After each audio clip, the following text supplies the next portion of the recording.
फातिमा की रानी माँ, प्रभु यीशु की माँ, आसरा तू ही है माँ।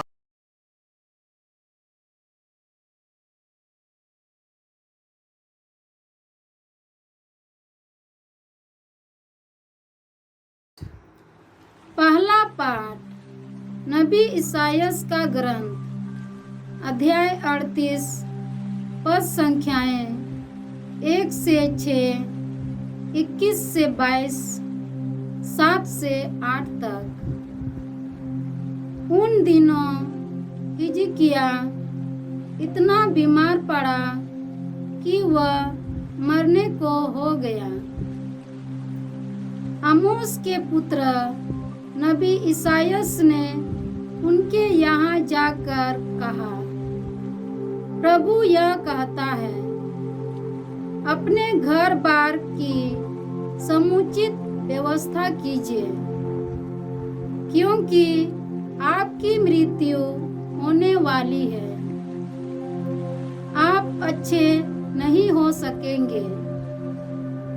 हिजकिय्याह ने दीवार की ओर मुँह कर प्रभु से यह प्रार्थना की, हे प्रभु, कृपया याद कर कि मैं ईमानदारी और सच्चे हृदय से तेरी सेवा करता रहा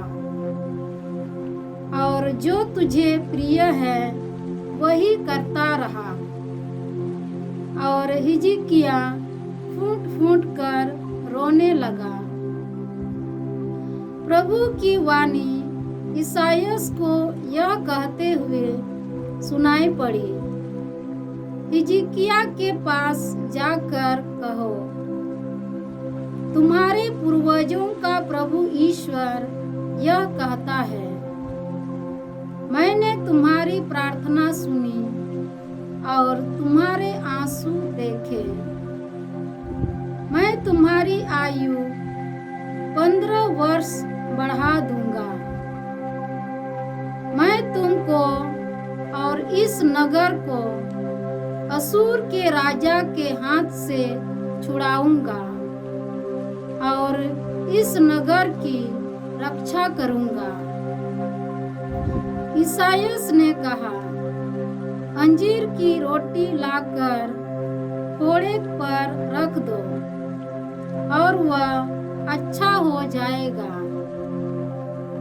हिजकिय्याह ने पूछा, मैं यह कैसे जान सकता हूँ कि मैं फिर प्रभु के मंदिर में जाऊंगा? ईसायास ने उत्तर दिया, प्रभु अपनी प्रतिज्ञा पूरी करेगा। इसका चिन्ह यह होगा, आहाज की सीढ़ी पर ढलते हुए सूर्य की छाया देखो। वह छाया सीढ़ी पर उतर रही है। मैं उसे 10 सोपान तक ऊपर चढ़ाऊंगा और जिस सीढ़ी पर सूर्य उतर चुका था वहाँ वह 10 सोपान तक पीछे हट गया। प्रभु की वाणी। ईश्वर को धन्यवाद। भजन अनुवाक्य। हे प्रभु, तूने मृत्यु के गर्द से मुझे बचा लिया है। हे प्रभु, तूने मृत्यु के गर्द से मुझे बचा लिया है। मैंने कहा था, मेरा जीवन आधा ही बीता और मुझे चल जाना है। मुझे अपने जीवन के शेष वर्ष अधोलोक में बिताने होंगे। अनुवाक्य। हे प्रभु, तूने मृत्यु के गर्द से मुझे बचा लिया है। हे प्रभु, तूने मृत्यु के गर्द से मुझे बचा लिया है।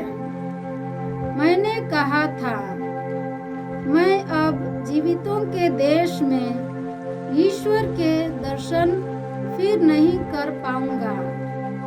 मैं इस संसार में फिर मनुष्यों को नहीं देख सकूंगा। अनुवाक्य। हे प्रभु, तूने मृत्यु के गर्त से मुझे बचा लिया है। हे प्रभु, तूने मृत्यु के गर्त से मुझे बचा लिया है। मेरा घर चरवाहों के तंबू की तरह उठा लिया गया।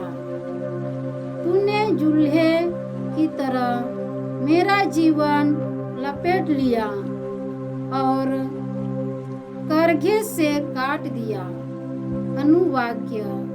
हे प्रभु, तूने मृत्यु के गर्त से मुझे बचा लिया है।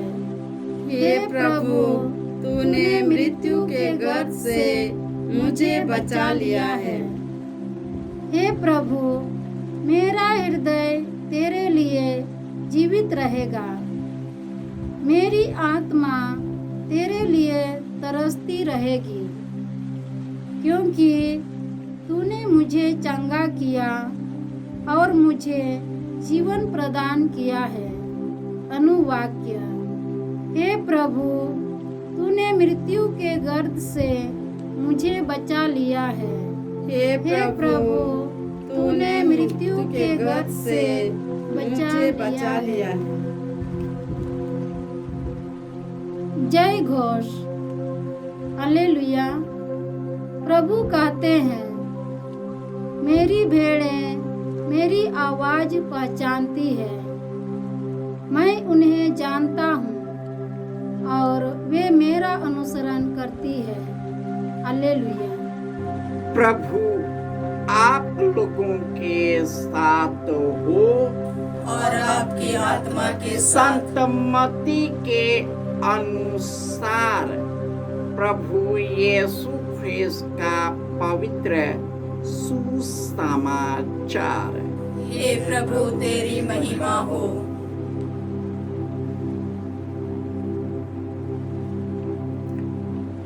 अध्याय 12 पद संख्याएं 1 से 8।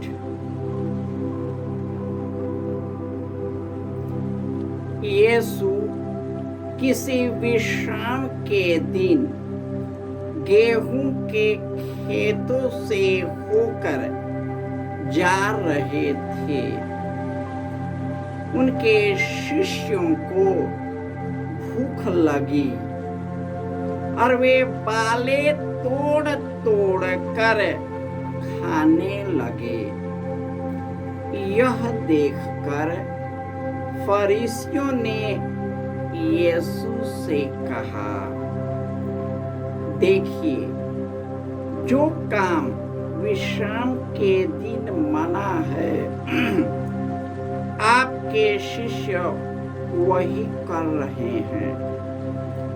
यीशु ने उनसे कहा, क्या तुम लोगों ने यह नहीं पढ़ा कि जब दाऊद और उसके साथियों को भूख लगी तो दाऊद ने क्या किया था?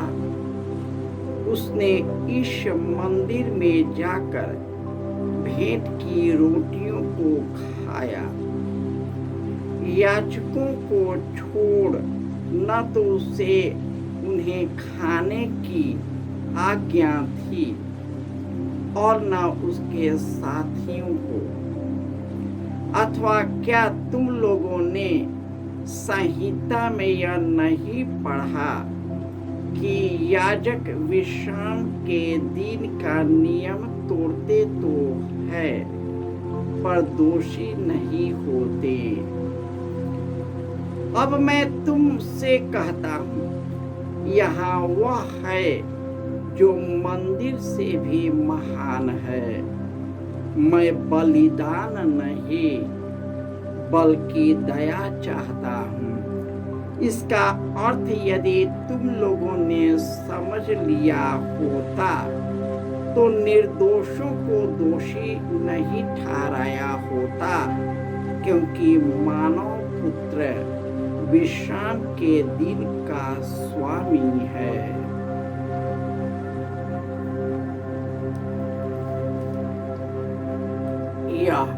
प्रभु का सुसमाचार है। हे क्रिस्त तेरी स्तुति हो।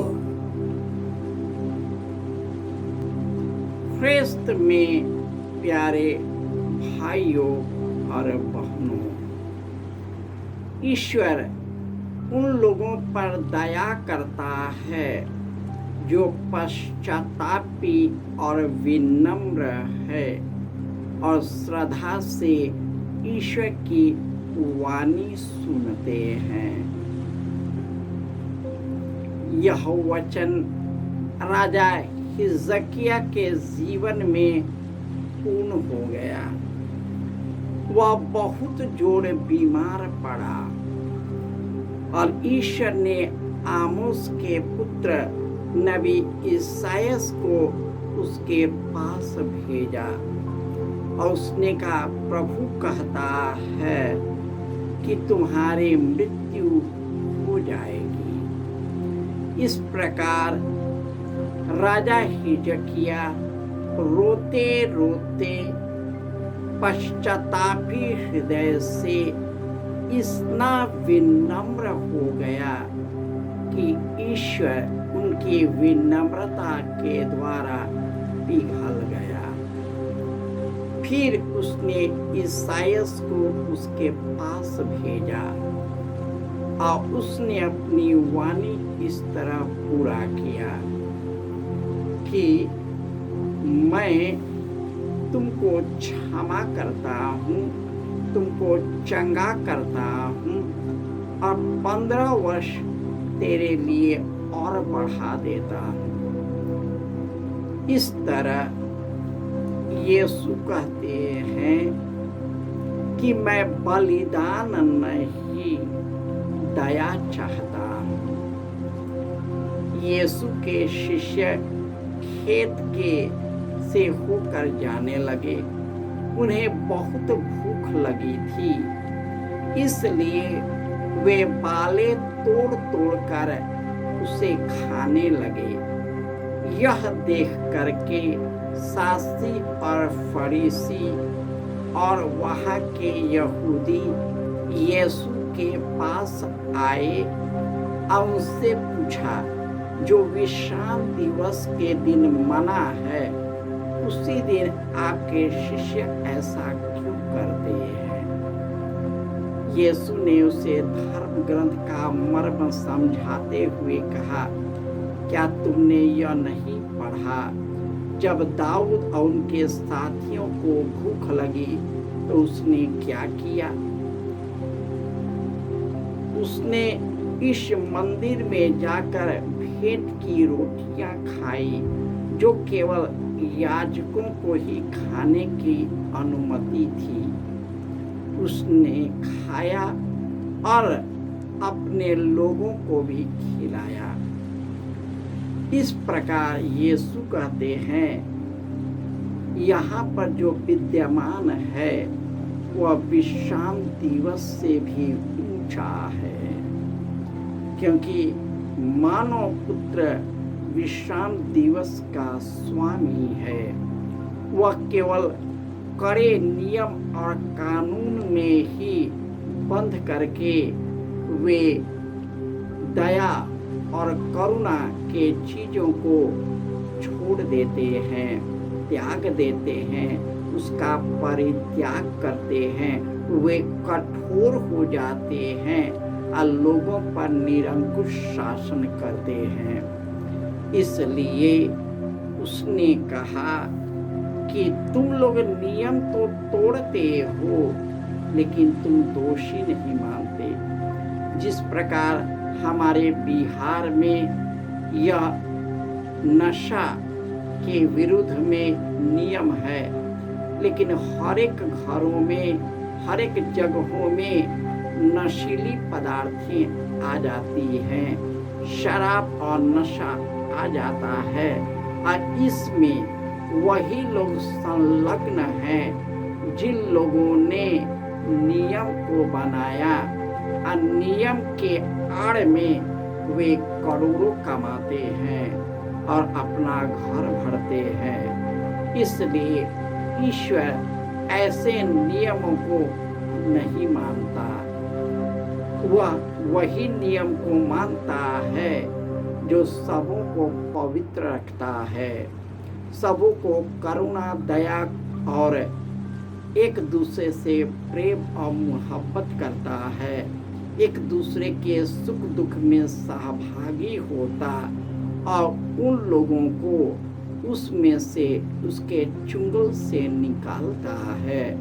ईश्वर उस पर दया करता है, अपने करुणा से भर देता है, उसमें निवास करता है, अपने मार्ग पर ले चलता है। हम ईश्वर हमें आह्वान करता है कि हम पवित्र बनकर निष्कलंक बने, सेवा कार्य में अपने जीवन को अर्पित कर दे, ईश्वर के साथ कार्य करे और वो जो गलतियां होती हैं उसे स्वीकार करे, पश्चाताप करे और ईश्वर की ओर मुड़ जाए, वह हम पर दया करेगा। जय यीशु